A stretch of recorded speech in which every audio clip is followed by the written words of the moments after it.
Hello everyone, मेरा नाम Nishit and welcome to crazy GK trick.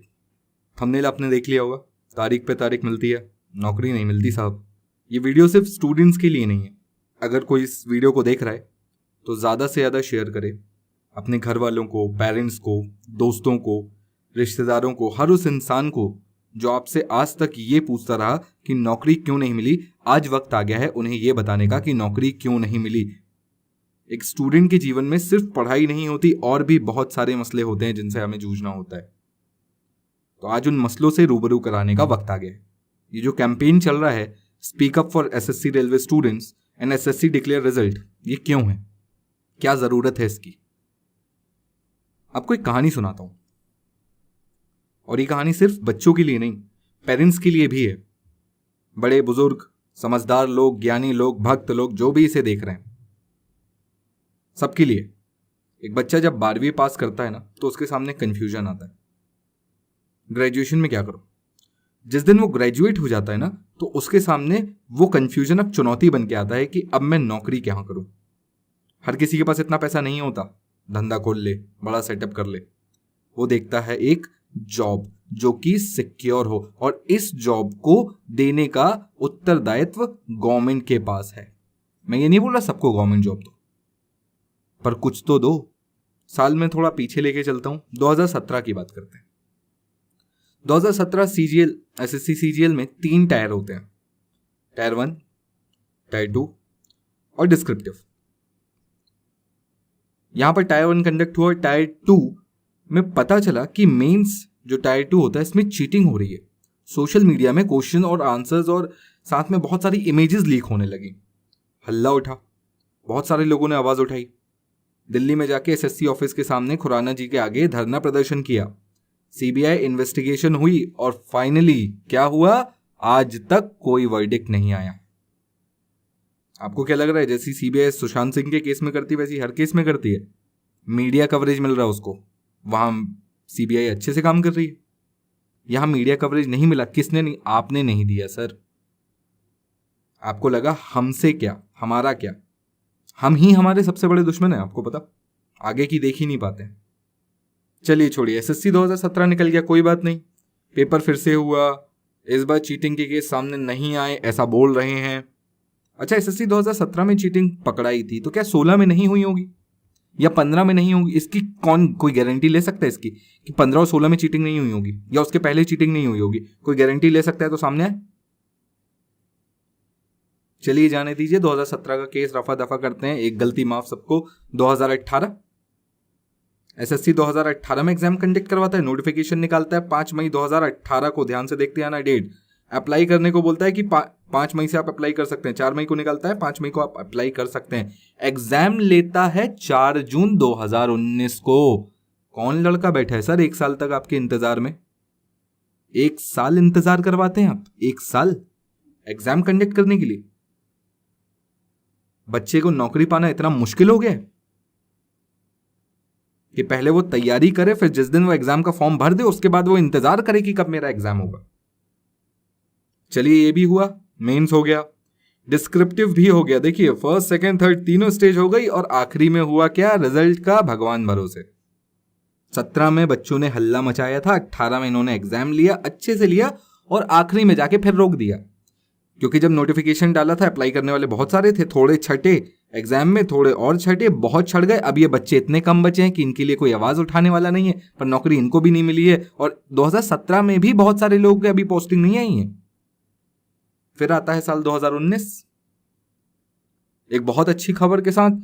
1 मार्च 2019 को आरआरबी, एनटीपीसी और ग्रुप डी नोटिफिकेशन लॉन्च करता है 90,000 वैकेंसीज का, जिसमें से 35,000 एनटीपीसी की थी। नोटिफिकेशन लॉन्च हुआ, नोटिफिकेशन आया, 2.5 करोड़ लोगों ने फॉर्म भरा। 2.5 करोड़ समझते हैं कितना होता है? हर आदमी से, किसी से जनरल और ओबीसी से 500 रुपए, बाकी लोगों से 250 रुपए। कितना पैसा इकट्ठा कर लिया सर आपने? आपको कुछ अंदाजा है? जीरो लगाते तो आपको अच्छे से आता है। और किया क्या इसका? कुछ नहीं, बस इतना ही हुआ है। आज 1 साल होने को आ गया है, इनके पास वेंडर डिसाइड नहीं हो रहे हैं, इनकी बिडिंग की डेट आगे पे आगे बढ़ी जा रही है, बढ़ी जा रही है, बढ़ी जा रही है, और कुछ नहीं हो रहा है।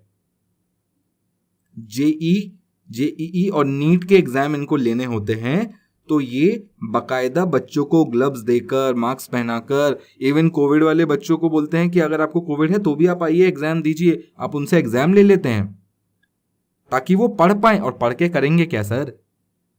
पढ़ के करेंगे क्या? आपकी नौकरियां तो सिवाय चुनावी मुद्दों के और कुछ नहीं है। नौकरियां तो आपने दी ही नहीं। 17 से 19 और ये 2020 आ गया, आधा साल निकल गया, आधे से ज्यादा। क्या हुआ सर? उस बच्चे के बारे में सोचा जो घर से बाहर रहता है, बड़े बड़े शहरों में रहता है, उसके माँ बाप ना जाने कैसे अपना पेट काट कर उस बच्चे को पैसा भेजते हैं घर से, वहाँ महंगी महंगी कोचिंगों में पढ़ता है इस सपने के साथ कि जिस दिन एग्जाम निकलेगा मैं उस एग्जाम को क्लियर करके जॉब लूंगा। तो अब करना क्या है? ये तो बात हो गई समस्या की। करना क्या है? चलिए सॉल्यूशन पे भी बात कर लेते हैं। 2020 में जी रहे हैं साहब, डंडी लाठी लेके आंदोलन के लिए नहीं निकल सकते हैं। कोविड चल रहा है, डंडे हम ही पड़ते हैं। ये भी खास बात है, आप अपने हक के लिए आवाज उठाएं, डंडे आपको ही पड़ेंगे।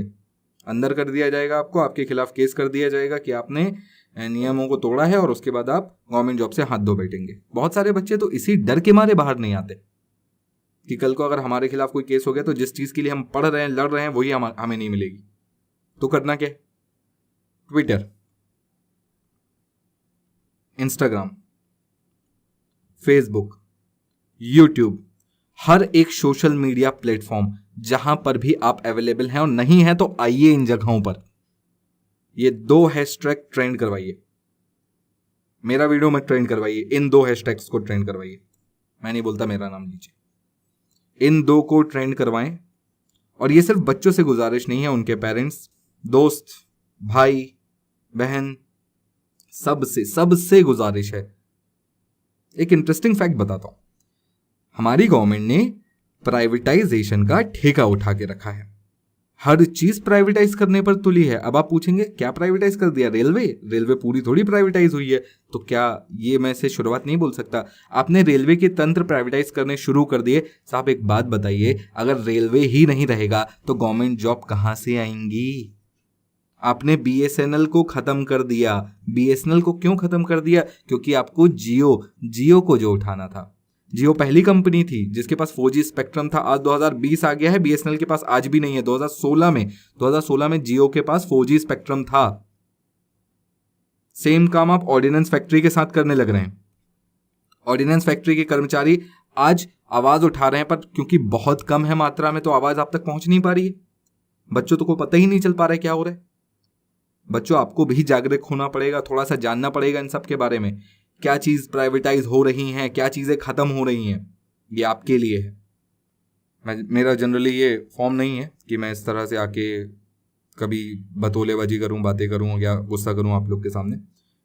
अब आपके ऊपर है, आपकी जिम्मेदारी है, आपको अपना भविष्य देखना है। हम साथ खड़े हैं। 2017 में जब चीटिंग केस हुआ था तब भी हम साथ खड़े थे। दिल्ली में हम प्रदर्शन में साथ थे।